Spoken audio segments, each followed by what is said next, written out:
പിതാവിൻ്റെയും പുത്രൻ്റെയും പരിശുദ്ധാത്മാവിൻ്റെയും നാമത്തിൽ ആമേൻ.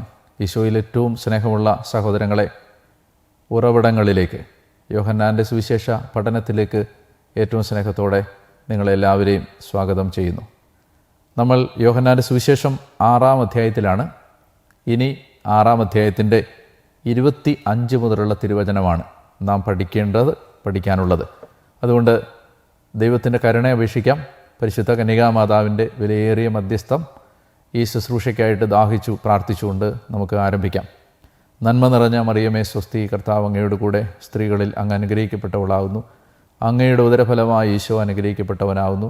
പരിശുദ്ധ മറിയമേ തമ്പുരാൻ്റെ അമ്മയെ, പാപികളായ ഞങ്ങൾക്ക് വേണ്ടി ഇപ്പോഴും ഞങ്ങളുടെ മരണസമയത്തും തമ്പുരാനോട് അപേക്ഷിച്ചു വരണമേ. ആമേൻ.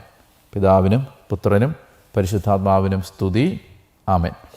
നമുക്ക് ഈ 25 മുതലുള്ള വാക്യങ്ങൾ, അതായത് യോഹന്നാൻ്റെ സുവിശേഷം 6-ാം അധ്യായത്തിൻ്റെ 25 മുതലുള്ള വാക്യങ്ങൾ നമുക്ക് ധ്യാനിക്കുമ്പോൾ അത് മനസ്സിലാകാൻ, വിശദീകരിക്കുന്ന സമയത്ത് മനസ്സിലാകാൻ വേണ്ടി ഞാൻ ആ ഭാഗം ഒന്ന് വായിക്കുകയാണ്. യേശുവിനെ കടലിൻ്റെ മറുകരയിൽ കണ്ടെത്തിയപ്പോൾ അവർ ചോദിച്ചു, റബ്ബി, അങ്ങ് എപ്പോൾ ഇവിടെ എത്തി? യേശു പ്രതിവചിച്ചു, സത്യം സത്യമായി ഞാൻ നിങ്ങളോട് പറയുന്നു, അടയാളങ്ങൾ കണ്ടതുകൊണ്ടല്ല, അപ്പം ഭക്ഷിച്ച് തൃപ്തരായതുകൊണ്ടാണ് നിങ്ങൾ എന്നെ അന്വേഷിക്കുന്നത്. നശ്വരമായ അപ്പത്തിനു വേണ്ടി അധ്വാനിക്കാതെ മനുഷ്യപുത്രൻ തരുന്ന നിത്യജീവൻ്റെ അനശ്വരമായ അപ്പത്തിനു വേണ്ടി അധ്വാനിക്കുവിൻ. എന്തെന്നാൽ പിതാവായ ദൈവം അവൻ്റെ മേൽ അംഗീകാരമുദ്ര വച്ചിരിക്കുന്നു. അപ്പോൾ അവർ ചോദിച്ചു, ദൈവഹിതമനുസരിച്ച് പ്രവർത്തിക്കുന്നവരാകാൻ ഞങ്ങൾ എന്തു ചെയ്യണം? യേശു മറുപടി പറഞ്ഞു, ഇതാണ് ദൈവഹിതമനുസരിച്ചുള്ള പ്രവൃത്തി, അവിടുന്ന് അയച്ചവനിൽ വിശ്വസിക്കുക.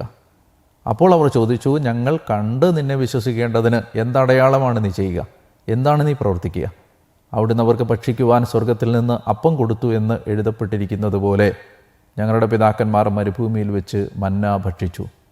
യേശു മറുപടി പറഞ്ഞു, സത്യം സത്യമായി ഞാൻ നിങ്ങളോട് പറയുന്നു, മോശയല്ല നിങ്ങൾക്ക് സ്വർഗത്തിൽ നിന്ന് അപ്പം തന്നത്, എൻ്റെ പിതാവാണ് സ്വർഗത്തിൽ നിന്ന് നിങ്ങൾക്ക് യഥാർത്ഥമായ അപ്പം തരുന്നത്. എന്തെന്നാൽ ദൈവത്തിൻ്റെ അപ്പം സ്വർഗത്തിൽ നിന്ന് ഇറങ്ങി വന്ന് ലോകത്തിന് ജീവൻ നൽകുന്നതത്രേ. അപ്പോൾ അവർ അവനോട് അപേക്ഷിച്ചു, കർത്താവേ, ഈ അപ്പം ഞങ്ങൾക്ക് എപ്പോഴും നൽകണമേ. ഹല്ലേലൂയ. പ്രിയ സഹോദരങ്ങളെ, ഈ 25 മുതൽ ഞാനിപ്പോൾ വായിച്ച 34 വരെയുള്ള വാക്യങ്ങളിൽ കടലിൻ്റെ മറുകരയിൽ യേശുവിനെ അന്വേഷിച്ചെത്തുന്ന ജനത 4 കാര്യങ്ങളാണ് യേശുവിനോട് ചോദിക്കുന്നത്. ജനത്തിൻ്റെ ആവശ്യങ്ങൾ 4 ദേ ഹാവ് 4 ഡിമാൻഡ്സ്. അപ്പോൾ ഒന്നാമത്തേത്, അവർക്ക് അവരുടെ 4 ആവശ്യങ്ങൾ, ആ 4 ആവശ്യങ്ങൾ നമ്മൾ കാണാനായിട്ട് പോവുകയാണ്. ഒന്നാമത്തേത്, ദേ വോണ്ട് മറ്റീരിയൽ സാറ്റിസ്ഫാക്ഷൻ. അവർക്ക് യേശുവിനെ കാണുമ്പോൾ അവർ ചോദിക്കുന്നത്, ഞങ്ങൾക്ക് അപ്പം തരണം എന്നതാണ് അവരുടെ ഉള്ളിലെ ആഗ്രഹം. അവർ പുറമേ അത് ചോദിക്കുന്നില്ലെങ്കിലും അവരുടെ ഉള്ളിലെ ആഗ്രഹം അവർക്ക് അപ്പം ലഭിക്കണം എന്നതാണ്. ദേ വോണ്ട് മറ്റീരിയൽ സാറ്റിസ്ഫാക്ഷൻ. യേശുവിനെ കടലിൻ്റെ മറുകരയിൽ കണ്ടെത്തിയപ്പോൾ അവർ ചോദിച്ചു, റബ്ബി, അങ്ങ് എപ്പോൾ ഇവിടെ എത്തി? യേശു പ്രതിവചിച്ചു, സത്യം സത്യമായി ഞാൻ നിങ്ങളോട് പറയുന്നു, അടയാളങ്ങൾ കണ്ടതുകൊണ്ടല്ല, അപ്പം ഭക്ഷിച്ച് തൃപ്തരായതുകൊണ്ടാണ് നിങ്ങൾ എന്നെ അന്വേഷിക്കുന്നത്. അപ്പോൾ യേശുവിന് ആ ചോദ്യത്തിൽ നിന്ന് മനസ്സിലായത്, അങ്ങ് എപ്പോൾ ഇവിടെ എത്തി എന്ന് അറിയാനുള്ള ആഗ്രഹമല്ല അവർക്കുള്ളത്, മറിച്ച് അവരുടെ ആഗ്രഹം അവർക്ക് മുൻപ് ലഭിച്ച അതേ അപ്പം വീണ്ടും ലഭിക്കണം എന്നതാണ്. അപ്പോൾ അപ്പം കിട്ടുക, ഭക്ഷിക്കാൻ കിട്ടുക, ആഹാരം ലഭിക്കുക, കഴിക്കാൻ എന്തെങ്കിലും കിട്ടുക, ഇതാണ് അവരുടെ ഒന്നാമത്തെ ആവശ്യം, ഭൗതിക ആവശ്യം. അപ്പോൾ യേശു ഇതിനെ നേരിടുന്നത്, കർത്താവിനെ നേരിടുന്നത് അവരോട് വളരെ സന്തോഷമല്ലാത്ത ഒരു വർത്തമാനം പറഞ്ഞുകൊണ്ടാണ്. കർത്താവ് പറയുകയാണ്, നിങ്ങളിവിടെ എന്തിനാണ് എത്തിയതെന്ന് എനിക്ക് മനസ്സിലായി. നിങ്ങൾ അപ്പം ഭക്ഷിച്ച് തൃപ്തരായതുകൊണ്ടാണ് എന്നെ അന്വേഷിക്കുന്നത്. എന്നെ നിങ്ങൾ അന്വേഷിക്കുന്നത് നിങ്ങളുടെ ഭൗതിക ആവശ്യങ്ങൾ തൃപ്തിപ്പെടുത്താനുള്ള ഒരു മാർഗമായിട്ടാണ്.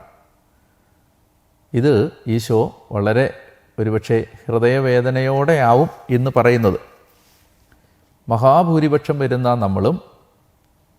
നമ്മളിലെ മഹാഭൂരിപക്ഷവും യേശുവിനെ ഇപ്പോഴും അന്വേഷിച്ചു കൊണ്ടിരിക്കുന്നത് യഥാർത്ഥത്തിൽ ഭൗതിക പൂരണത്തിന് വേണ്ടിയിട്ടാണ്, ഭൗതിക ആവശ്യങ്ങളുടെ പൂരണത്തിന് വേണ്ടിയിട്ടാണ്. അപ്പോൾ ഇത് നമ്മുടെ ഇൻറ്റൻഷൻ ഓഫ് ദ ഹാർട്ട്, ഹൃദയ വിചാരങ്ങൾ മനസ്സിലാക്കുന്ന യേശു നമ്മളെ തിരുത്താൻ ശ്രമിക്കുകയാണ്. നിങ്ങൾ എന്തിനാണ് എന്നെ അന്വേഷിക്കുന്നത്? ഈ യോഹന്നാന്റെ സുവിശേഷം തുടങ്ങിയപ്പോൾ തന്നെ അന്വേഷിച്ച് തൻ്റെ പിന്നാലെ വന്ന ശിഷ്യന്മാരോട് ഈശോ ചോദിച്ച ചോദ്യം, നിങ്ങൾ എന്താണ് അന്വേഷിക്കുന്നത്? ഇപ്പോഴത്തെ ചോദ്യം, നിങ്ങൾ എന്തിനാണ് എൻ്റെ അടുത്ത് വരുന്നത്? എന്നിൽ നിന്ന് നിങ്ങൾ എന്താണ് പ്രതീക്ഷിക്കുന്നത്? ഒത്തിരി അടരുകളും ആഴവുമുള്ള ഒരു ചോദ്യമാണിത്. ഈ ചോദ്യം യേശു എന്നോട് ചോദിക്കുന്നുണ്ട്, ഡാനിയേൽ, നീ എന്താണ് യേശു എന്ന ദൈവപുത്രനായ എന്നിൽ നിന്ന് ആഗ്രഹിക്കുന്നത്? നമ്മുടെ എല്ലാവരുടെയും അടിസ്ഥാന പ്രശ്നം എന്തെന്നറിയാം? നമ്മൾ ഈശോയോട് ചോദിക്കേണ്ടതല്ല ചോദിച്ചത്. നമ്മൾ ചോദിക്കേണ്ടത് ചോദിച്ചില്ല. ചോദിക്കരുതായിരുന്ന ഒരുപാട് കാര്യങ്ങൾ നമ്മൾ യേശുവിനോട് ചോദിച്ചു. അതൊക്കെ അവിടെ നിന്ന് നമുക്ക് തരികയും ചെയ്തു. ആ എല്ലാ അനുഗ്രഹങ്ങളുടെയും ഒടുവിൽ വിഷാദത്തോടെ നമ്മുടെ മുഖത്ത് നോക്കി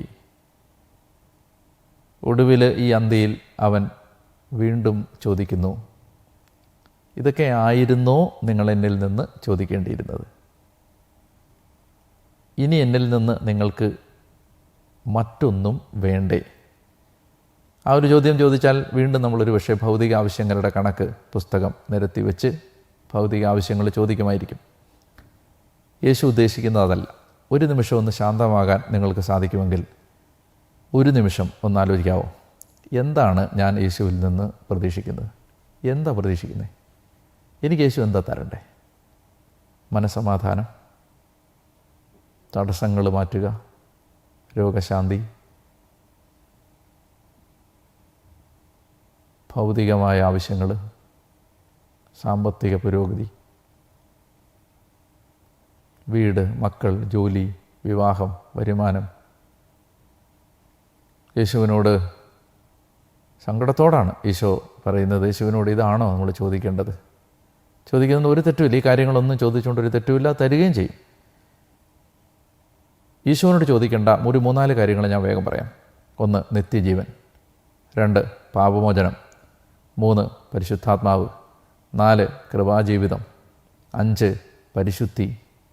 ഇങ്ങനെ എണ്ണിയെടുത്താൽ ഈശോയ്ക്ക് മാത്രം തരാൻ കഴിയുന്ന, ഈശോയ്ക്കല്ലാതെ വേറെ ആർക്കും തരാനാവാത്ത സ്വർഗീയ ദാനങ്ങൾ, സ്വർഗീയ അനുഗ്രഹം, സ്വർഗീയമായ ആ അനുഗ്രഹം. അപ്പോൾ അതാണ് ജനത്തിൻ്റെ ഒന്നാമത്തെ ആവശ്യം. ദേ വോണ്ട് മെറ്റീരിയൽ സാറ്റിസ്ഫാക്ഷൻ. ഇനി അതുകൊണ്ട് ഈശോ അതിനെ നേരിടുന്നത് എങ്ങനെയാണ്? ഈശോ പറയുകയാണ്, നിങ്ങൾ എന്നെ അന്വേഷിച്ചത് ഭൗതികമായ കാര്യങ്ങൾക്ക് വേണ്ടിയിട്ടാണ്. എന്നാൽ നശ്വരമായ അപ്പത്തിനു വേണ്ടി അധ്വാനിക്കാതെ മനുഷ്യപുത്രൻ നൽകുന്ന അനശ്വരമായ അപ്പത്തിനു വേണ്ടി അധ്വാനിക്കണം.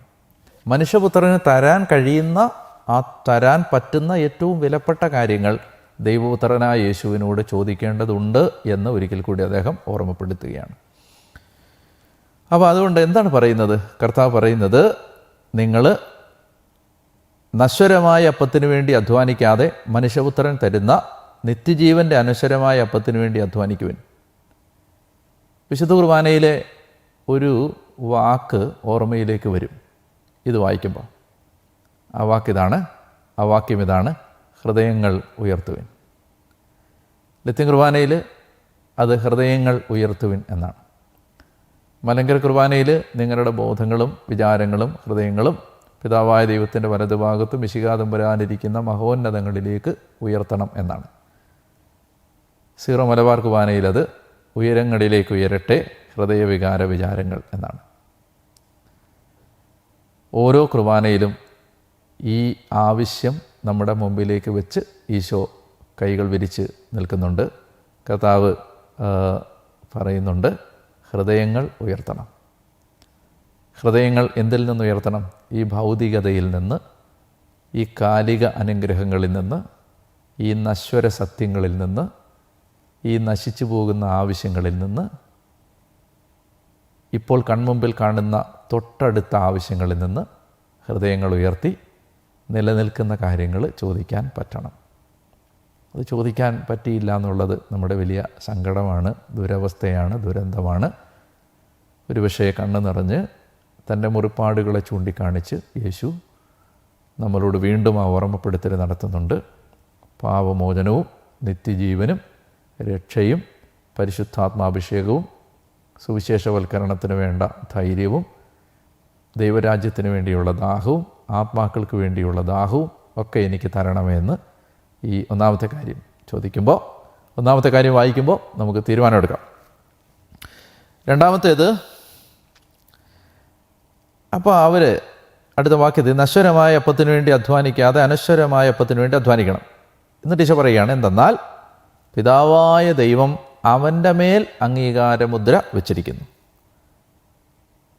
അതായത് പിതാവായ ദൈവം അവനെയാണ് അംഗീകരിച്ചിരിക്കുന്നത്.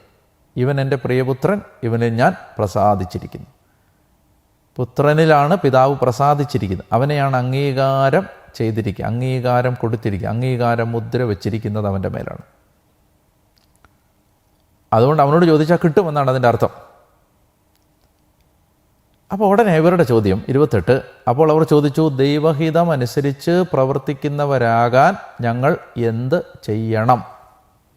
രണ്ടാമത്തെ കാര്യം, ജനത്തിൻ്റെ രണ്ടാമത്തെ ആവശ്യം, they have got a wrong idea about works. പ്രവൃത്തികളെക്കുറിച്ച് അവർക്ക് തെറ്റായ ഒരു ധാരണയുണ്ട്. അത് അവർ യേശുവിൻ്റെ മുമ്പിൽ ഉണർത്തുകയാണ്. എല്ലാ മനുഷ്യൻ്റെ അകത്ത് കിടക്കുന്ന ഒരു പ്രധാനപ്പെട്ട ചിന്തയാണ് ദൈവരാജ്യം, സ്വർഗരാജ്യം, ആത്മീയതയെല്ലാം ഞങ്ങൾ അധ്വാനിച്ചുണ്ടാക്കുന്നതാണ് എന്ന ചിന്ത. പ്രവൃത്തിയും കൃപയും, നേടിയെടുത്തതും ദാനവും, അധ്വാനവും കൃപയും, ഈ രണ്ട് കാര്യങ്ങൾ തമ്മിലുള്ള വ്യത്യാസം മനസ്സിലാക്കേണ്ടതുണ്ട്. എല്ലാ പുതിയ നിയമ കൃപകളും എല്ലാ പുതിയ നിയമ അനുഗ്രഹങ്ങളും ദൈവത്തിൻ്റെ സൗജന്യ ദാനമാണ്, പുത്രനിലൂടെ ലഭിക്കുന്ന ദാനമാണത്. അപ്പോൾ ഞങ്ങൾ എന്ത് ചെയ്യണം? ദാനധർമ്മം ചെയ്താൽ ഞങ്ങൾക്ക് ദൈവഹിതം അനുസരിക്കുന്നവരാകാൻ പറ്റുമോ? പാവപ്പെട്ടവരെ സഹായിച്ചാൽ ഞങ്ങൾക്ക് ദൈവഹിതം അനുസരിച്ച് ജീവിക്കുന്നവരാകാൻ പറ്റുമോ? ഞങ്ങൾ ആത്മീയ കാര്യം, ഭക്തകൃത്യങ്ങൾ നന്നായി അനുഷ്ഠിച്ചാൽ ഞങ്ങൾക്ക് ദൈവഹിതം അനുസരിക്കുന്നവരാകാൻ പറ്റുമോ? ഇങ്ങനെയൊക്കെയുള്ള എന്ത് പ്രവർത്തിക്കണം, എന്ത് പ്രവർത്തിച്ചാലാണിപ്പോൾ ദൈവം പ്രസാദിക്കുന്നത്? കാണിക്ക വഞ്ചിയിൽ ഭണ്ഡാരത്തിൽ കാണിക്കയിടുന്നത് കൊണ്ടാണോ? അങ്ങനെ ഇപ്പോൾ ചെയ്തുകൊണ്ടിരിക്കുന്ന ആത്മീയ എന്ന് പറയാൻ പറ്റില്ല, ഭക്ത കാര്യങ്ങളൊക്കെ ചെയ്യുന്നതുകൊണ്ടാണോ? എന്ത് ദൈവം പ്രസാദിക്കുന്ന എന്തിലാണ്? മേൽകീഴ് മറിക്കുന്നൊരു ഉത്തരമാണ് കർത്താവ് ശമശിക തരാൻ പോണത്. യേശു മറുപടി പറഞ്ഞു, ഇതാണ് ദൈവഹിതം അനുസരിച്ചുള്ള പ്രവൃത്തി, ഇതാണ് ദൈവത്തെ പ്രസാദിപ്പിക്കുന്ന പ്രവൃത്തി, അവിടുന്ന് അയച്ചവനിൽ വിശ്വസിക്കുക. ഒരൊറ്റ സെൻറ്റൻസ് മനസ്സിലായാൽ, ഈ ഒരൊറ്റ സെൻറ്റൻസ് മനസ്സിലായാൽ നിങ്ങൾക്ക് പുതിയ നിയമം മുഴുവൻ മനസ്സിലാവും. എന്തേലും പറയാൻ കാരണമെന്നറിയാം? ഇതാണ് പുതിയ നിയമത്തിൻ്റെ കണ്ടൻറ്റ്. പുത്രനിലുള്ള വിശ്വാസമാണ് നമുക്ക് നിത്യജീവൻ തരുന്നതും നമ്മളെ ദൈവത്തെ പ്രസാദിപ്പിക്കുന്നവരാക്കി മാറ്റുന്നതും. ഈ യേശു എന്ന ഏകജാതനിലുള്ള ഈ വ്യക്തിയിലുള്ള വിശ്വാസം, the trust in this person, this individual, this God man, this son of man, this God, Jesus Christ, ഈ വ്യക്തിയിലുള്ള വിശ്വാസം, ഡോഗ്മകളിലുള്ള വിശ്വാസമല്ല, ഡോക്ട്രിനുകളിലുള്ള വിശ്വാസമല്ല, വിശ്വാസ പ്രമാണങ്ങളിലുള്ള വിശ്വാസമല്ല, പാരമ്പര്യങ്ങളിലുള്ള വിശ്വാസമല്ല, മറ്റൊന്നിലുമല്ല. Believing Jesus Christ, in belief, trust, faith in that person. ഒരൊറ്റ സെൻറ്റൻസാണ് പുതിയ നിയമത്തിൻ്റെ ക്രക്സ്, പുതിയ നിയമത്തിൻ്റെ ഹാർഡ് കോർ റിയാലിറ്റി. ദൈവഹിതം അനുസരിച്ച് പ്രവർത്തിക്കുന്നവരാവാൻ ഞങ്ങൾ എന്ത് ചെയ്യണം? മുഖം അടിച്ചാണ് അടിച്ചാണ് മറുപടി വരുന്നത്. എന്താ വരുന്നതെന്നറിയാം? ഇതാണ് ദൈവഹിതം അനുസരിച്ചുള്ള, ദൈവത്തെ പിതാവിനെ പ്രസാദിപ്പിക്കുന്നത് പുത്രനിലുള്ള വിശ്വാസമാണ്. നിങ്ങൾക്ക് പിതാവിൻ്റെ സ്നേഹം വേണം, നിങ്ങൾക്ക് പരിശുദ്ധാത്മാവിൻ്റെ സാന്നിധ്യം വേണം, നിങ്ങളുടെ എല്ലാ കാര്യങ്ങളും ദൈവം ഒരു മനുഷ്യനെ പോലെ അടുത്ത് നിന്ന് നടത്തി തരണോ? നിങ്ങൾ ഈ ഓട്ടം അവസാനിപ്പിക്കാവോ? ഞാനൊരു ഉപദേശം തരാം. നിങ്ങൾ ഈ ചെയ്തുകൊണ്ടിരിക്കുന്ന എല്ലാം സ്റ്റോപ്പ് ചെയ്യാവോ? എന്നിട്ട് ഒരൊറ്റ കാര്യത്തിന് വേണ്ടി പ്രാർത്ഥിക്കുക. എനിക്ക് യേശുവിനെ ഗൗരവമായി എടുക്കാനും യേശുവിനെ അന്ധമായി ബ്ലൈൻഡായി ചോദ്യം ചെയ്യാതെ അവൻ പറഞ്ഞതിലും അവൻ ചെയ്തതിലും സമ്പൂർണമായി വിശ്വസിക്കാനുമുള്ള കൃപ എൻ്റെ ദൈവമേ നീ തരണേ എന്ന് പറഞ്ഞ് പ്രാർത്ഥിച്ച് തുടങ്ങിക്കോ. ജീവിതം പഴയതുപോലെ ആവില്ല. ഇവിടെ മുതൽ ജീവിതത്തിൻ്റെ 2ാം ഘട്ടം ആരംഭിക്കുകയാണ്. ജീവചരിത്രത്തിന് ഇനി 2 ഭാഗങ്ങളുണ്ട്. ഇപ്പോൾ ഈ മൊമെൻറ്റിൽ ഇത് പ്രാർത്ഥിക്കുന്ന നിമിഷം മുതൽ നിങ്ങളുടെ ജീവിതത്തിൻ്റെ 2ാം ഘട്ടം, സെക്കൻഡ് ഫേസ് ആരംഭിക്കാൻ പോവുകയാണ്. Trusting Jesus, trusting the person of Jesus, trusting the sun of God. അത് ജീവിതത്തെ മാറ്റിമറിക്കും. സോ പറയുന്നതെന്നറിയോ? ഇവിടെ പറയുകയാണ്, എന്താണ് ദൈവഹിതം അനുസരിച്ചുള്ള പ്രവൃത്തി? Believe in Jesus Christ. അവർ ചോദിക്കുന്ന ചോദ്യം എന്താ? ഞങ്ങൾ എന്താ പ്രവർത്തിക്കണ്ടേ? ഈശോ പറയുന്നത് എന്താ? നിങ്ങൾ വിശ്വസിക്കാൻ. 3ാമത്തേത്, അപ്പോൾ യേശു മറുപടി പറഞ്ഞു, ഇതാണ് ദൈവഹിതം അനുസരിച്ചുള്ള പ്രവൃത്തി, അവിടുന്ന് അയച്ചവനിൽ വിശ്വസിക്കുക. അപ്പോൾ അവർ ചോദിച്ചു, ഞങ്ങൾ കണ്ട് നിന്നെ വിശ്വസിക്കേണ്ടതിന് എന്ത് അടയാളമാണ് നീ ചെയ്യുക? എന്താണ് നീ പ്രവർത്തിക്കുക? 3ാമത്തേത്, അവർക്ക് they need a visible proof. Okay, അവർ പറഞ്ഞു വിശ്വസിക്കാം. അപ്പോൾ അതാണ് ദൈവഹിതമെങ്കിൽ, അതാണ് ദൈവത്തെ പ്രസാദിപ്പിക്കുന്നതെങ്കിൽ വിശ്വസിക്കാം. പക്ഷേ പ്രൂഫ്. ഇതിനകത്ത് ഒരു വലിയ ദുരന്തം ഞാൻ കാണിച്ചു തരട്ടെ. ഒരു ബാലൻ്റെ കയ്യിലിരുന്ന 5 അപ്പം എടുത്ത് പ്രാർത്ഥിച്ച് 10,000-20,000 പേരെ തീറ്റി തൃപ്തിപ്പെടുത്തിയ ഒരാളുടെ മുമ്പിൽ നിന്നാണ് ഒരു 10 മിനിറ്റ് കഴിഞ്ഞ് ചോദിക്കുന്നത്, അടയാളം കാണിക്കാവുന്നു. ഇതിനേക്കാൾ വലിയ അടയാളം എന്താ? അപ്പോൾ എന്താ കാര്യം എന്നറിയാം? യേശുവിൽ വിശ്വസിക്കാൻ നിങ്ങളൊരു അടയാളമാണ് അന്വേഷിക്കുന്നതെങ്കിൽ ഒരടയാളവും നിങ്ങളെ തൃപ്തിപ്പെടുത്താൻ പോകുന്നില്ല. യേശുവിൽ വിശ്വസിക്കാൻ നിങ്ങളൊരടയാളമാണ് അന്വേഷിക്കുന്നതെങ്കിൽ നിങ്ങളെ തൃപ്തിപ്പെടുത്തുന്ന ഒരടയാളവും നിങ്ങൾ കണ്ടെത്താൻ പോകുന്നില്ല. അതുകൊണ്ട് പ്രാർത്ഥിക്കേണ്ടത് തോമാശ്ലീഹായുടെ മാർത്തോമാ മക്കളല്ലേ? പ്രാർത്ഥിക്കേണ്ടതെന്നറിയാം, ഒരടയാളമില്ലാതെ നിന്നെ വിശ്വസിക്കാൻ എന്നെ സഹായിക്കാമോ? എനിക്ക് ഒരടയാളവും വേണ്ട, ഒരു വാദഗതിയും വേണ്ട, ഒരു യുക്തിവിചാരവും വേണ്ട, ഒരു എക്സ്പ്ലനേഷനും വേണ്ട. I believe. ഞാൻ വിശ്വസിക്കുന്നു. I believe in your personhood. I believe in your sonship, son of God. I believe that you died for me. I believe that you are risen from the dead. I believe that you will come again. ന്യൂറോൺസും എസൻസും യുക്തി ചിന്തക്കാരും യുക്തിവാദി സംഘവും എല്ലാ ആളുകളും വന്ന് ഇനി യേശു ക്രിസ്തു ഈ ഭൂമിയിൽ വന്നിട്ടേ ഇല്ല എന്ന് കാര്യകാരണ സഹിതം തെളിയിച്ചാലും പിന്നെയും കോടിക്കണക്കിന് ആളുകൾ അവനെ ഗൗരവമായി എടുത്ത് അവന് വേണ്ടി മരിക്കാൻ തയ്യാറായി ഈ ഭൂമിയിൽ ജീവിക്കുന്നുണ്ട്. അതിൻ്റെ ആ കൂട്ടായ്മയുടെ ആ ഗ്യാതറിങ്ങിൻ്റെ ഭാഗമാകാൻ കഴിയുമോ എന്നതാണ് ചോദ്യം. ഓക്കെ,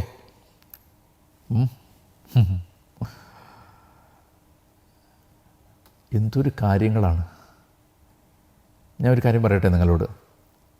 ഈ ഒരു വചന പഠനത്തിൻ്റെയോ ഇതൊരു റെക്കോർഡിംഗ് ആണ്, ഞാൻ ഒരു ക്യാമറയോടാണ് സംസാരിക്കുന്നത് എന്നൊക്കെയുള്ള ആ ഭൗതിക യാഥാർത്ഥ്യങ്ങളെല്ലാം മാറ്റി സൈഡിലേക്ക് വെച്ചിട്ട് എൻ്റെ കാര്യം പറയട്ടെ.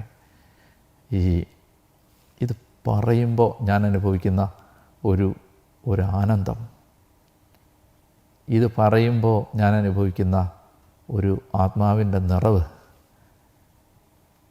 എനിക്ക് വേറെ ഒരിടത്തുനിന്നും കിട്ടില്ല എന്നുള്ള ആ പച്ച പരമാർത്ഥവും നഗ്നസത്യവും നിങ്ങളെങ്കിലും ഒന്ന് അറിയണമെന്ന് ഞാൻ ആഗ്രഹിക്കുന്നു. എന്താ ഇത്? Believe in Jesus Christ. ഇപ്പോൾ നിങ്ങൾ പല കാര്യങ്ങൾക്കിടയിലാണ് ഇപ്പോൾ ഇത് കേട്ടോണ്ടിരിക്കുന്നതെങ്കിൽ ഞാൻ പറയട്ടെ, ചേച്ചി ഒന്നിരിക്കാവോ, ചേട്ടാ ഒന്നിരിക്കാവോ, മോനെ ഒന്നിരിക്കാവോ, ഒരു സെക്കൻഡ് ഒന്ന് കണ്ണടയ്ക്കാവോ. എന്നിട്ട് കണ്ണടച്ചിട്ട് ഈ ഭൂമിയിൽ നിങ്ങൾ ഇത്രയും സ്നേഹത്തോടെ വേറെ ആരോടും പറഞ്ഞിട്ടില്ലാത്ത അത്രയും സ്നേഹത്തോടെ ഒന്ന് പറയാമോ? I believe in you, I believe in Jesus Christ, I trust you, I trust you. ആ മോമെൻറ്റിൽ നിങ്ങൾ പരിശുദ്ധാത്മാവ് എന്താണെന്നറിയും. അപ്പോൾ മൂന്നാമത്തെ കാര്യം അതാണ്, അടയാളം. നാലാമത്തെ കാര്യം പെട്ടെന്ന് അവസാനിപ്പിക്കാം. നാലാമത്തെ കാര്യം എന്താണ്? നീ പ്രവർത്തിക്കുക. 31-ാമത്തെ വാക്യം, അവിടുന്ന് അവർക്ക് ഭക്ഷിക്കാൻ സ്വർഗത്തിൽ നിന്ന് അപ്പം കൊടുത്തു എന്ന് എഴുതപ്പെട്ടിരിക്കുന്നത് പോലെ ഞങ്ങളുടെ പിതാക്കന്മാർ മരുഭൂമിയിൽ വെച്ച് മന്ന ഭക്ഷിച്ചു. യേശു മറുപടി പറഞ്ഞു, സത്യം സത്യമായി ഞാൻ നിങ്ങളോട് പറയുന്നു, മോശയല്ല നിങ്ങൾക്ക് സ്വർഗത്തിൽ നിന്ന് അപ്പം തന്നത്, എൻ്റെ പിതാവാണ്. അപ്പോൾ 34-ാമത്തെ വാക്യം, അപ്പോൾ അവർ അവനോട് അപേക്ഷിച്ചു, കർത്താവ്, ഈ അപ്പം ഞങ്ങൾക്ക് എപ്പോഴും നൽകണമേ. നാലാമത്തെ അവരുടെ ആവശ്യം, ദേ വോണ്ട് ഇമ്മീഡിയറ്റ് റിസൾട്ട്സ്. എന്നാൽ പിന്നെ എപ്പോഴും തന്നുകൊണ്ടിരിക്കാൻ, ഈ അപ്പം ഞങ്ങൾക്ക് എപ്പോഴും തന്നുകൊണ്ടിരിക്കാൻ. അതായത് ഇവിടെ ഈശോ ചെയ്യുന്ന, ഞാൻ പിന്നീട് അല്പം കൂടി സമയമെടുത്ത് വിശദീകരിച്ചോളാം. ഇവിടെ ഈശോ ചെയ്യുന്നൊരു കാര്യം, ചോദിച്ച ഉടനെ വീണ്ടും അപ്പം കൊടുത്തില്ല, പെട്ടെന്ന് തീരുന്ന ഒരു സന്തോഷം കൊടുത്ത് അവരുടെ ആഗ്രഹത്തെ, പ്രാർത്ഥനയെ സഫലീകരിച്ചില്ല. വളരെ ശ്രദ്ധിക്കണം ഇത്. അവർ ചോദിച്ചെന്താ, എന്നാൽ പിന്നെ ആ അപ്പം ഞങ്ങൾക്ക് ഇപ്പോഴും താ, എന്നും താ. ആ അപ്പം അവരുദ്ദേശിക്കുന്ന സാധാരണ അപ്പം തന്നെയാണ്. അവർക്ക് ഈ ദൈവശാസ്ത്രമൊന്നും മനസ്സിലായിട്ടില്ല, അത് അവൻ്റെ ശരീരമാണെന്നൊന്നും അവർക്ക് മനസ്സിലായിട്ടില്ല. അപ്പോൾ അവർ പറയുകയാണ്, അത് ഞങ്ങൾക്ക് എപ്പോഴും തായോ എന്ന് പറയുമ്പോൾ ഈശോ പറയുകയാണ്, ഈശോ പറയാതെ പറയുകയാണ്, ഞാൻ നിങ്ങൾക്ക് ഈ നശിച്ചു പോകുന്ന അപ്പമല്ല തരാൻ പോകുന്നത്, നിലനിൽക്കുന്ന അപ്പം, അതെൻ്റെ ശരീരമാണ്. പക്ഷേ ജനത്തിന് അത് ആവശ്യമില്ല. ജനത്തിന് വേണ്ടത് ഇപ്പോഴത്തെ ആവശ്യം നടക്കണം. ഇപ്പോഴത്തെ ആവശ്യം, ഇമ്മീഡിയറ്റ് നീഡിനെ അഡ്രസ്സ് ചെയ്യണമെന്നുള്ളതാണ് ജനത്തിൻ്റെ ആവശ്യം. ഇപ്പോൾ ഈ ആവശ്യമൊന്നും നടന്നില്ലെങ്കിലും, ഇപ്പോൾ ഈ അസുഖം മാറിയില്ലെങ്കിലും, ഇപ്പോൾ ഈ തടസ്സത്തിന് വ്യത്യാസമൊന്നും വന്നില്ലെങ്കിലും, ദൈവമേ നിലനിൽക്കുന്നത് എന്തെങ്കിലും തരണേ എന്നുള്ള ഒരു പ്രാർത്ഥനയോടുകൂടി ഈ വിചാരങ്ങൾ അവസാനിപ്പിക്കുക. ഞാൻ അടുത്ത എപ്പിസോഡിൽ കർത്താവ് അനുവദിക്കുമെങ്കിൽ ഇത് കുറേ കൂടി ഞാൻ വിശദീകരിക്കാനായിട്ട് പരിശ്രമിക്കാം. ഈ ആശയങ്ങൾ തന്നെ കുറേ കൂടി വിശദീകരിക്കാനായിട്ട് പരിശ്രമിക്കാം. അപ്പോൾ അതുകൊണ്ട് അതുവരെയും ദൈവം നിങ്ങളെ ആരോഗ്യത്തിലും സന്തോഷത്തിലും കാത്തു സൂക്ഷിക്കട്ടെ എന്ന് ഞാൻ പ്രാർത്ഥിക്കുന്നു. വചനം വായിച്ചുകൊണ്ടേയിരിക്കുക. ബൈബിള് വായിക്കുമ്പോൾ ബൈബിള് നമ്മളെ വായിക്കുകയാണ് എന്ന സത്യം മറന്നു പോകരുത്. വീണ്ടും കണ്ടുമുട്ടാം. പ്രാർത്ഥിക്കണം, എനിക്ക് വേണ്ടിയും പ്രാർത്ഥിക്കണം. ആരോഗ്യവും അതുപോലെ തന്നെ അഭിഷേകവും കൃപയെല്ലാം വർദ്ധിപ്പിച്ചു തരാൻ വേണ്ടി പ്രാർത്ഥിക്കണം. അപ്പോൾ അടുത്ത എപ്പിസോഡിൽ കാണാം. ദൈവം അനുഗ്രഹിക്കട്ടെ. ഈശോ മിശിഹായ്ക്ക് സ്തുതിയായിരിക്കട്ടെ.